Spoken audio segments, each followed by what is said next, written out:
Hi friends, আমি হেনা। আমার নতুন একটা ভিডিওতে তোমাদেরকে অনেক ওয়েলকাম।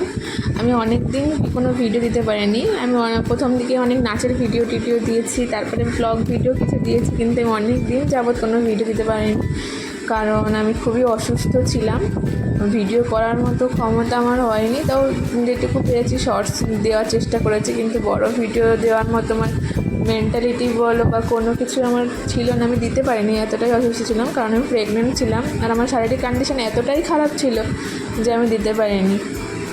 তো এটা হচ্ছে আমার ছেলের গৃহপ্রবেশের দিন, আমার ছেলে হয়ে যাওয়ার পরে সে গৃহপ্রবেশের ভিডিও এটা। তো ভিডিও করা হয়েছিল, তো তারপরে সেই ভিডিওটা ভাবলাম তোমাদের সঙ্গে একটু শেয়ার করি। তো ওর নাম হচ্ছে বিপ্র, ও হয়েছে জুনের 20 তারিখে। তো ওকে নিয়েই আমি প্রথম বাড়িতে ঢুকছি, বাপের বাড়িতে আর কি। তো ঢুকছি সেটাই আর এত কষ্ট করে যে ওকে নিয়ে আসতে পেরেছি, এটাই আমার জন্য অনেক সৌভাগ্যের। তো এখন আস্তে আস্তে ও বড় হচ্ছে, এটা ওর প্রথম 3 দিনের ভিডিও। এখনও অনেকটাই বড় হয়েছে, তো আমি চেষ্টা করব এরপর থেকে ডেলি একটা করে ভিডিও দেওয়ার।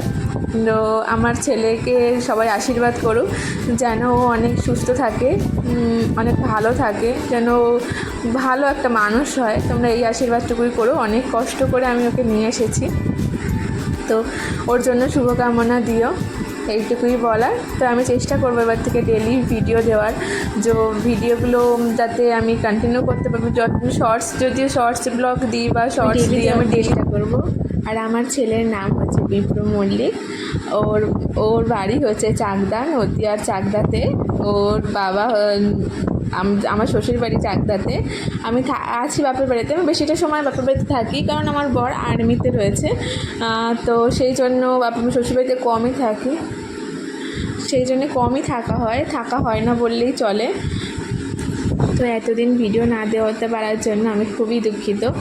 প্লিজ আমার পাশে থেকো, সবাই একটু সাপোর্ট করো। আর আমি চেষ্টা করব যতটা পারবো ভালো করে ভালো ভিডিও দেওয়ার চেষ্টা করব এবার থেকে। আমি ওকে নিয়ে খুবই চাপে ছিলাম, খুবই টেনশানে ছিলাম। শারীরিক কষ্ট অনেকটাই হয়েছে, দেখে সবাই বুঝতেই পারছো। আমি দাঁড়িয়ে থাকতে পারছিলাম না এতটা। ও হয়ে যাওয়ার পরেও আমার যেহেতু সি সেকশান হয়েছে, আমার সিজারে হয়েছে, তো আমি দাঁড়াতেও পর্যন্ত পারছিলাম।